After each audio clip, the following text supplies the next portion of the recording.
खुलुमबाय लोगोफोर, नोंथांमोनखौ डियार ब्रह्म चेनेलाव आरो फिन खेबसेबाव बयखौबो बरायनाय जाबाय। आं दिनै नोंथांमोननि सिगाङाव आरोबाव माखासे गोदान खौरां लानानै फैबावलायबाय। आसा खालामो नोंथांमोनहा खौरांखौ खोनासंनानै मोजां मोनगोन।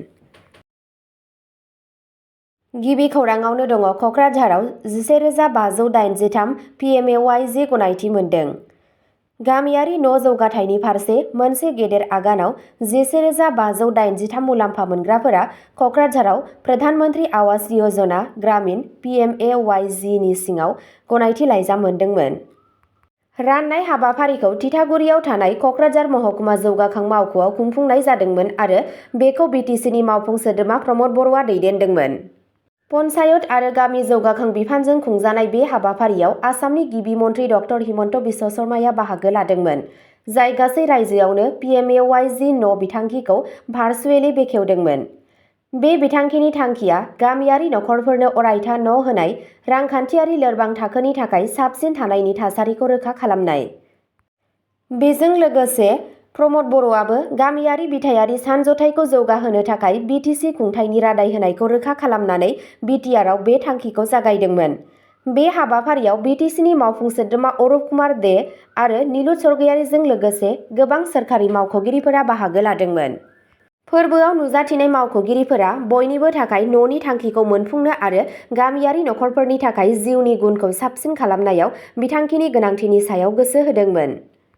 प्रधानमन्त्री आवास यजना ग्रामीणआ भारत सोरखारनि मोनसे गाहाय हाबाफारि, जायखौ खरसा एबा बायफ्लेलांनाय न'फोराव थाग्राफोरनो गुदि सुबिदाफोरजों लोगोसे पाक्का न' होनो थाखाय डिजाइन खालामनाय जादों।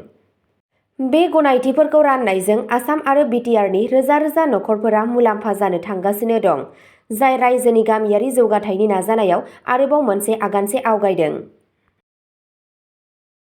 नैथि खौराङाव दङ बड'लेण्डनि गोजोन मडेलआ मणिपुरखौ थुलुंगा होनो हागौ। BTR CM प्रमद बर'।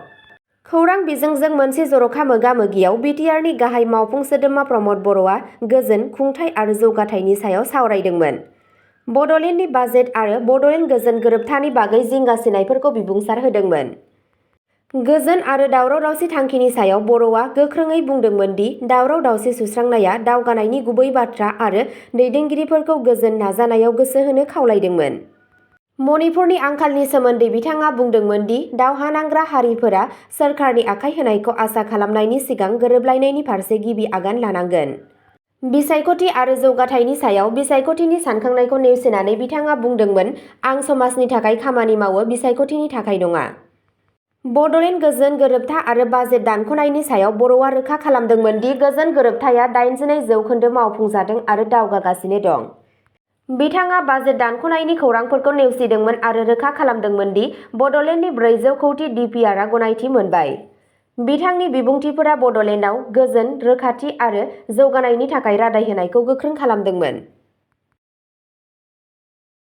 थामथि खौराङाव दङ बाक्सायाव सा 3,714 मुलाम्फा मोनग्राफोरा प्रधानमन्त्री आवास यजना गनायथि लाइजाम मोन्दों। न' जौगानायनि फारसे मोनसे गेदेर आगानाव मना आयेन आफाद बियाबाव प्रधानमन्त्री आवास यजनानि सिङाव गनायथि लाइजामफोरखौ राननाय जादोंमोन। बे हाबाफारियाव बड'लेण्ड टेरिटरियेल रिजन BTRनि मावफुं सोद्रोमा गौतम दासजों लोगोसे MLA फणिधर तालुकदार आरो काउन्सिलर जय मुसाहारिया बाहागो लादोंमोन। मोनसे रायजोनाङै हाबाफारिनि बाहागो महरै आसामनि गिबि मन्थ्रिया राननाय बिखान्थिखौ भार्चुएलि जागायदोंमोन, जायजों गासै रायजोआव 3,88,358 सुबुंफोरा मुलाम्फा जादोंमोन। मानाह बियाबाव सा 3,714 मुलाम्फा मोनग्राफोरा गावसोरनि गनायथि लाइजामफोर मोनदोंमोन। गोबां अनजिमानि मुलाम्फा मोनग्राफ्रा बे हाबाफारियाव बाहागो लादोंमोन आरो गावनो गावसोरनि गनायथि खाख्रिफोरखौ बुथुमदोंमोन। बेयो गावनि थागिरिफोरनो बाङाइ बेसेननि न' होनो थाखाय आसामनि नाजानायाव मोनसे मख'जाथाव आगान। ब्रैथि खौराङाव दङ केबिनेटआ आसामाव 1,601 कौटि रांनि इउरिया प्लान्टखौ गनायथि होदों। आसामनि थाखाय मोनसे गोदान एमोनिया इउरिया कमप्लेक्स गनायथि होदों। गाहाय मन्थ्रि नरेन्द्र मदिनि दैदेननायाव मिरु केबिनेटआ आसामनि नामरुबाव ब्रह्मपुत्र भेलि फार्टिलाइजार कर्परेसन लिमिटेडआव 1,601.4 कौटि रांनि अमोनिया इउरिया कमप्लेक्सखौ गनायथि होयो। नामरुप IV मुंनि बे प्लान्टआव बोसोराव 12.7 लाख टन इउरिया दिहुनगोन, जायजों बायजोनिफ्राय लाबोनाय सोनारनायखौ बाङाइ खालामगोन। बे मावथांखिया 70-30 दाहार इकुइटि रुजुजखाजों मोनसे जथाय भेन्सार जागोन। आसाम सोरखारा 40% बाहागो लागोन। फारसेथिं BBFCL 11%, HURLआ 13%, NFLआ 8% आरो OILआ 8%आबो रां खाथायगोन। मोनसे गेदेर मन्थ्रि आफादा मावफुंनायखौ नायगोन। 48 दाननि गेजेराव जागायनो गोनां बे प्लान्टआ हासार दिहुनथाय, साख्रि आरो गोहोखौ बांहोगोन, जायजों सा-सानजा बिहार, सोनाब बेंगल, सानजा उत्तर प्रदेश आरो झारखन्डनि आबादारिफोरा मुलाम्फा जागोन।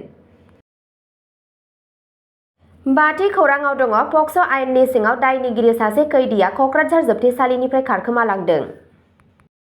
पक्स' आयेननि सिङाव दायनिगिरि सासे खैदिया क'क्राझार जिल्ला जोबथेसालिनिफ्राय खारखोमादों। खारखोमानाय खैदिखौ हजरत आली होनना मिथिनाय जादों। चिरां जिल्लानि 1 नं दखानगड़नि थागिरि। जोबथेसालि सिफायनाया 14 मार्चखालि जादोंमोन जेब्ला हजरत आलीया जोबथेसालि कल'निनि सिङाव साखोन-सिखोन खालामनाय हाबाफारिनि समाव मोनसे रैखाथि गोरोन्थिखौ बाहायदोंमोन आरो खारखोमालांनो हादोंमोन। हजरत आलीया पक्स' आयेननि सिङाव जिउ जोबजासिम साजा होजागासिनो दंमोन, जायनि जाहोनाव बिथांनि खारखोमानाया जोबोद जिंगासिनांगौ आयदा जादोंमोन। जाथायनि उनाव रिपर्टफोरा रोखा खालामो दि क'क्राझार जिल्ला जोबथेसालिनि सामलायगिरि रबिराम इंटिखौ सासपेन्ड खालामनाय जादों, मानोना बिबानगिरिफोरा रैखाथि सिफायनायनि सायाव नायबिजिरनाय जागायो आरो खारखोमानायखौ फिन हमनो नाजानाया सोलिगासिनो दं। 6थि खौरांआव दङ गुवाहाटी पुलिसआ खावनाय मबाइल रेकेटखौ हमदों, गं 41 फन जब्द खालामदों।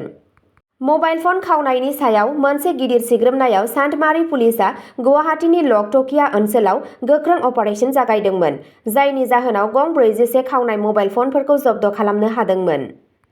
लोगोफोरा मबाइल फोसाबग्रा मुंनि गंनै मबाइल फाहामनायनि गलायाव सिग्रोमनाय जादोंमोन, जायनि फिथाय महरै बिसोरनि बिगोमा सुशांत दास आरो बिकास शर्माखौ खानाय जादोंमोन।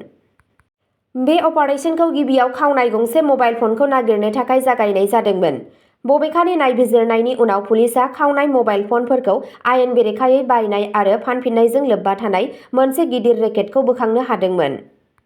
खौरां मोन्नाय बायदिब्ला गंनै गलाया गोबाव समनिफ्रायनो दुथां सिखावफोरनिफ्राय खावनाय आइजेंफोर बायगासिनो दंमोन आरो बेफोरखौ सेकेन्ड हेन्ड फन महरै फानफिनगासिनो दंमोन।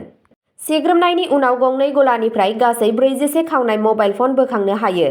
बिबानगिरिफोरा दायो जगायनाय फारिखौ ट्रेक खालामनो आरो आयेन बेरेखा फालांगिजों लोब्बा थानाय गुबुन सुबुंफोरखौ सिनायनो थाखाय आरोबाव नायबिजिरगासिनो दं।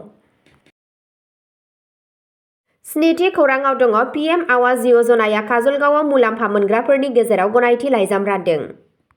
रायजोनि गुबुन गुबुन जिल्लाफोरजों लोगोसे चिरांनि जिल्ला गाहाय मावख' काजलगावआव थानाय 31 नं सिडली बिधानसभा बियाबनि बिथायाव थांखिजानाय मन्त्रि आवास यजना न'नि गनायथि लाइजामखौ खाबु मोनगिरिफोरनो राननानै होयो।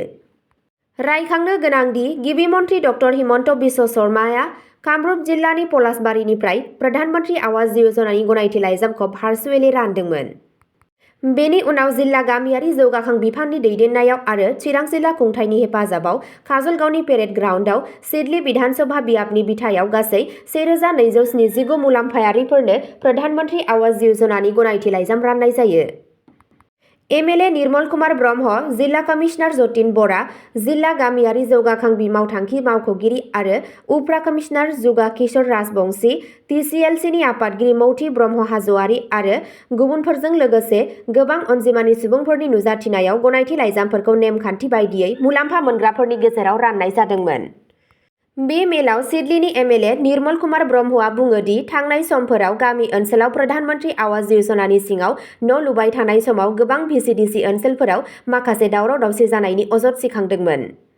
बेखौ नोजोर होनानै दिनै सानजौफुआव प्रधानमन्त्रि आवास यजनानि सिङाव न' लुनाय समाव माबाफोर दावराव-दावसि जायो बेखौ थि खालामनो थाखाय जों बयबो सांग्रां जानांगोन।